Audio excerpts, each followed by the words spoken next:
Britain को stability चाहिए थी, लेकिन सिर्फ 10 सालों में देश अपना 7th प्राइम मिनिस्टर देखने जा रहा है। सवाल ये है कि प्रॉब्लम लीडर्स में है या फिर पूरे के पूरे सिस्टम में। दोस्तों, यूके की पॉलिटिक्स में एक और बड़ा पॉलिटिकल अर्थक्वेक आ गया है। प्राइम मिनिस्टर सर कियर स्टारमर ने रिजाइन करने का फैसला कर लिया है और मंडे सुबह उन्होंने रिजाइन कर भी दिया है। और सब कुछ अगर एक्सपेक्टेड तरीके से हुआ तो ब्रिटेन 10 सालों में अपना 7th प्राइम मिनिस्टर देख सकता है कुछ ही हफ्तों में। सोचिए, एक देश जो दुनिया की सबसे पुरानी डेमोक्रेसीज में से एक माना जाता है, वहां लीडरशिप इतनी तेजी से बदल रही है कि आम आदमी को शायद याद भी ना हो कि पिछला प्राइम मिनिस्टर कौन था। अपने इमोशनल रेजिग्नेशन स्पीच में स्टारमर ने कहा कि उन्होंने अपनी लेबर पार्टी की बात सुनी और समझ लिया कि शायद वो अब 2029 के इलेक्शन तक पार्टी को लीड करने के लिए सही व्यक्ति नहीं रहे। एक ऐसे लीडर जिन्हें अक्सर रोबोटिक और इमोशनलेस कहा जाता था, पहली बार पब्लिक के सामने विजिबली इमोशनल देखा गए। उन्होंने कहा कि प्राइम मिनिस्टर का पद छोड़ने के बाद वो अपनी वाइफ विक्टोरिया और बच्चों के साथ ज्यादा वक्त बिताना चाहते हैं। लेकिन असली कहानी रेजिग्नेशन के पीछे कुछ और है। प्रेशर महीनों से बिल्ड हो रहा था। लेबर गवर्नमेंट को वही चीज सताने लगी थी जो पिछले कई ब्रिटिश गवर्नमेंट्स को सता रही थी,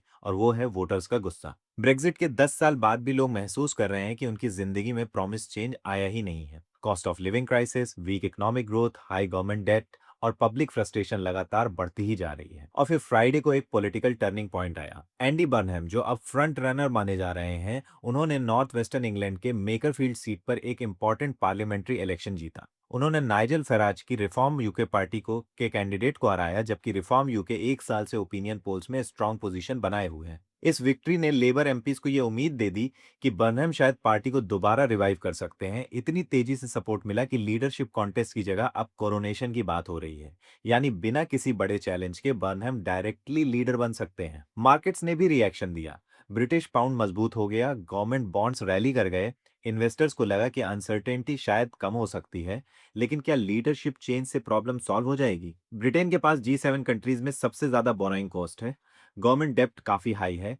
इंटरेस्ट पेमेंट्स बढ़ रहे हैं। इकोनॉमिक ग्रोथ कमजोर है। डिफेंस स्पेंडिंग बढ़ाने का प्रेशर है और वोटर्स को लगता है कि सिस्टम उनके लिए काम ही नहीं कर रहा है। एंडी बर्नहम अब तक कॉस्ट ऑफ लिविंग कम करने और फंडामेंटल चेंज की बात कर रहे हैं, लेकिन फॉरेन पॉलिसी, इकोनॉमी और डिफेंस पर उनका डिटेल्ड रोड मैप अभी सामने नहीं आया है। और उधर नाइजल फराज पहले ही नेशनल इलेक्शन की डिमांड कर चुके हैं। यानी ब्रिटेन एक और पॉलिटिकल ट्रांजिशन के दौर में घुस चुका है। लेकिन दोस्तों, शायद सबसे अनकंफर्टेबल सवाल ये है, अगर 10 सालों में 7 प्राइम मिनिस्टर्स बदलने के बाद भी लोग खुश नहीं हैं, तो क्या प्रॉब्लम लीडरशिप में है या पूरे पॉलिटिकल मॉडल में? आपको क्या लगता है? क्या एंडी बर्नहम ब्रिटेन की डायरेक्शन बदल सकते हैं या यूके की पॉलिटिक्स एक और साइकिल ऑफ डिसअपॉइंटमेंट में घुसने वाली है? कमेंट करके अपनी राय जरूर बताएं, और ऐसे ही ग्लोबल पॉलिटिकल डेवलपमेंट्स को कंटेक्स्ट और फैक्ट्स के साथ समझने के लिए फॉलो करना मत भूलिएगा।